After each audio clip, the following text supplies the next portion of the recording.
നിങ്ങളുടെ നഗരത്തിൽ മഞ്ഞ് മൂടിയാൽ എന്ത് ചെയ്യും? കഴിഞ്ഞ ദിവസം സമൂഹ മാധ്യമങ്ങളിൽ നടന്ന ചില വീഡിയോകളുടെ ക്യാപ്ഷനാണിത്. 60 വർഷത്തിനിടെയുള്ള ഏറ്റവും വലിയ മഞ്ഞ് വീഴ്ച ആഘോഷമാക്കി സമൂഹ മാധ്യമങ്ങളിൽ വീഡിയോ പങ്കുവയ്ക്കുകയാണ് റഷ്യയിലെ കാംചത്കയിലുള്ളവർ. റിപ്പോർട്ട് കാണാം. മഞ്ഞുകൊണ്ടൊരു മരുഭൂമി, മഞ്ഞിൽ പൊതിഞ്ഞ പെട്രോപാവ്ലോവ്സ്ക്, കാംചത്കി നഗരങ്ങളിലെ കാഴ്ചയാണിത്.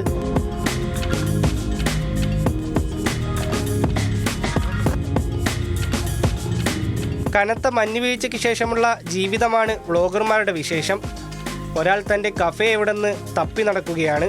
മഞ്ഞിൽ പുതഞ്ഞ കാർ പുറത്തെടുക്കാനാണ് മറ്റൊരാളുടെ ശ്രമം. മറ്റൊരിടത്ത് ട്രാഫിക് ലൈറ്റിനോളം പൊക്കത്തിൽ മഞ്ഞ് മൂടിയിരിക്കുന്നു.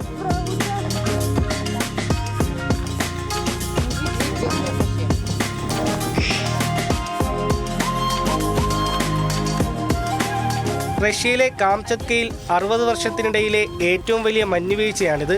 2 മീറ്ററോളം ഉയരത്തിൽ മഞ്ഞു നിറഞ്ഞിരിക്കുന്നു. കെട്ടിടങ്ങളുടെ പ്രവേശന കവാടങ്ങളിലേക്ക് മഞ്ഞിലൂടെ ടണൽ നിർമ്മിച്ചാണ് യാത്ര. സംഭവം ശരിയാണ്, ദുർഘട ഘട്ടമൊക്കെ തന്നെ. എന്നാലും ആനന്ദിക്കാതെ വകയില്ലല്ലോ.